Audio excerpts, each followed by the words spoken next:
Alors j'ai participé à la mise en place d'une unité de psychomotricité au sein d'une association qui s'appelle le CETI, qui est la grosse association phare dans le domaine du handicap en Égypte et au Caire, et qui a une mission de formation des professionnels, des parents et des communautés à la prise en charge des personnes handicapées.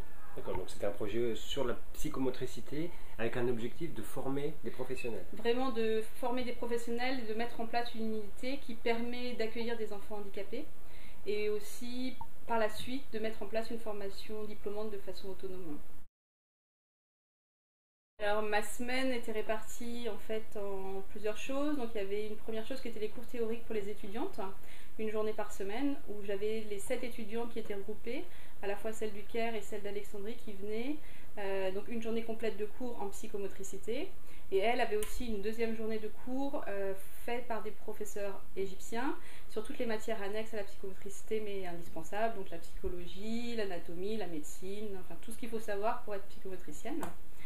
Ensuite, il y avait 3 jours par semaine qui étaient des stages pratiques où on accueillait des enfants handicapés en prise en charge et ça me servait à former vraiment sur le terrain les étudiantes du Caire puisque c'est Alexandrie, elle est en stage avec les psychomotriciennes d'Alexandrie. D'accord, donc de la théorie, de la pratique. Voilà, et puis les 2 jours qui me restaient dans la semaine étaient destinés à la préparation des cours, à la coordination du projet, et puis le travail d'équipe à SMAE, puisqu'au Caire il y a une équipe à SMAE avec un bureau, donc on se retrouvait voilà, ces 2 jours. Quelqu'un qui s'appelle Claire Dufour qui a formé 3 psychomotriciennes entre 2003 et 2005 à Alexandrie. Il y a maintenant une unité de psychomotricité qui est vraiment autonome et qui fonctionne depuis maintenant 5 ans. Et les 2 psychomotriciennes qui sont encore là-bas ont vraiment pris part à cette formation de façon très importante puisqu'elles ont accueilli les 3 étudiantes d'Alexandrie en stage pour les 2 jours de pratique et aussi ont participé à tout ce qui est évaluation, examen de fin de semestre. Donc elles ont été formées aussi à encadrer et à former des nouvelles étudiantes. L'idée c'était une espèce de transfert de compétences et de les inclure dans ta formation. L'idée c'est vraiment qu'une fois que je suis partie, les personnes aient vraiment tous les moyens pour reproduire cette formation par la suite. Donc moi j'ai aussi laissé à la fin de ma formation ce que j'ai appelé un manuel de formation où il y a tous mes cours, tous mes outils d'évaluation, tous mes outils de formation que je leur ai laissés pour qu'ils puissent après les utiliser.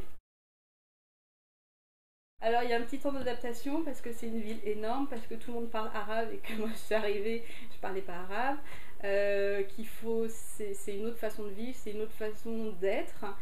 Après bon bah on y vient vite et on s'y fait vite, sauf que c'est une ville qui s'arrête jamais, où il y a tout le temps du bruit, du mouvement, qui peut parfois être fatigant mais qui est bien stimulant.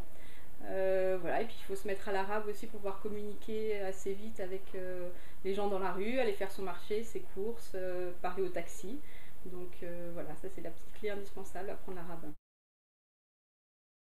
Donc aujourd'hui en Égypte, il y a 2% seulement des personnes handicapées qui bénéficient d'une prise en charge.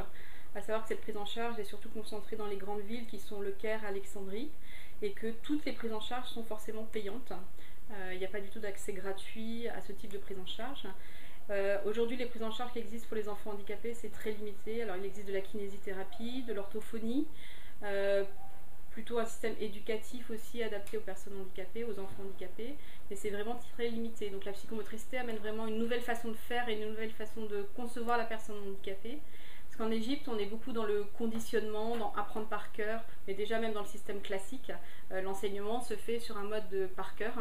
Et donc c'est ce qu'on applique aussi chez les enfants handicapés. Donc on est très peu dans stimuler leur propre capacité, leur propre initiative. Donc ça a vraiment été avec la psychomotricité quelque chose de très nouveau à mettre en place. Alors d'abord prendre des vacances pour commencer, ça va faire du bien au frais, au vert. Et puis repartir en mission, peut-être avec Asmae. Je suis en train de chercher une nouvelle mission dans le domaine du handicap. Alors c'est vraiment une super expérience, aussi bien professionnelle que personnelle. Parce que c'est vrai, quand on part en mission, je trouve que c'est autant le travail, mais autant aussi 50% c'est le travail et 50% c'est vivre autre chose et vivre autrement.